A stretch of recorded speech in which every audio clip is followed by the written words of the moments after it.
ville de Sudbury, particulièrement les lecteurs et les lectrices. Je suis Marie-Célie Agnan, écrivaine qui vit au Québec, née en Haïti.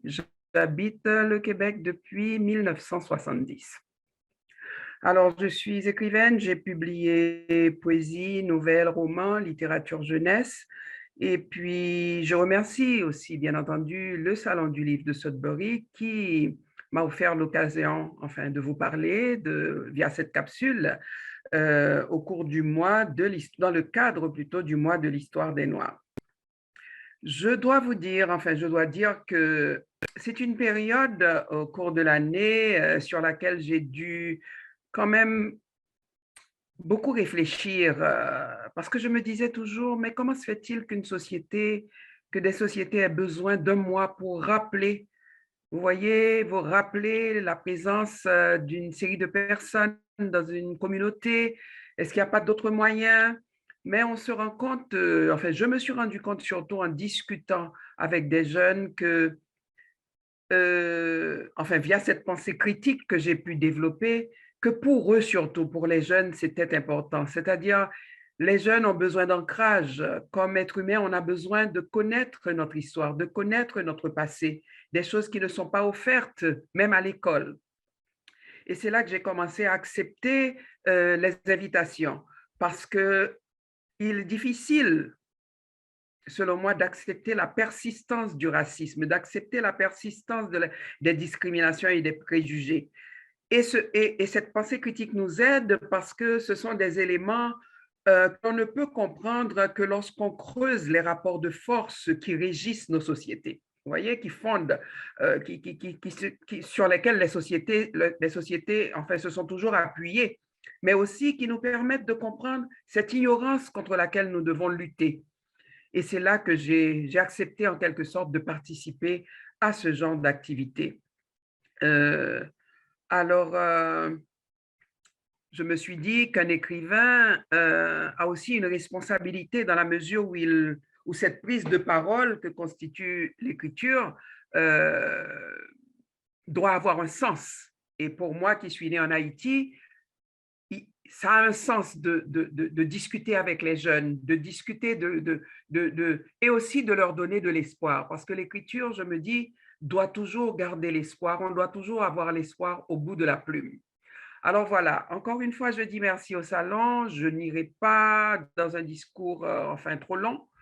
Je voudrais terminer cette petite capsule en lisant un texte, un poème qui a été publié dans mon premier recueil de poèmes, qui remonte à 1995, je crois.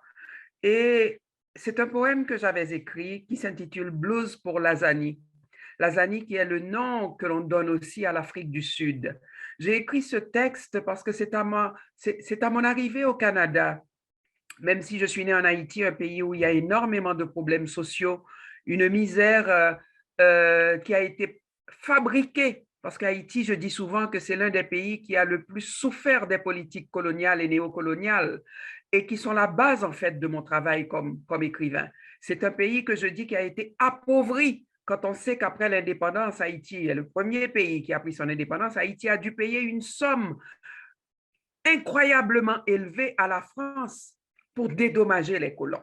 Alors, lorsque au Canada, à mon arrivée, j'étais vraiment très, très jeune et j'ai vu les reportages sur l'Afrique du Sud et je n'arrivais pas à comprendre que l'on ait pu mettre en prison Nelson Mandela pour pratiquement 27 ans, prisonnier sur une île pour défendre la liberté du peuple noir de l'Afrique du Sud. Alors, j'ai écrit Blues pour Lazani, qui a été un de mes premiers poèmes que je vous offre. Sur Robben Island, un arbre a poussé, nourri à la sève Jossa. Ses racines ont laissé des sentiers d'espoir à la mémoire de tes ghettos, ô Azani. Madiba, Madiba, les branches d'un bantoustan à l'autre s'étendent.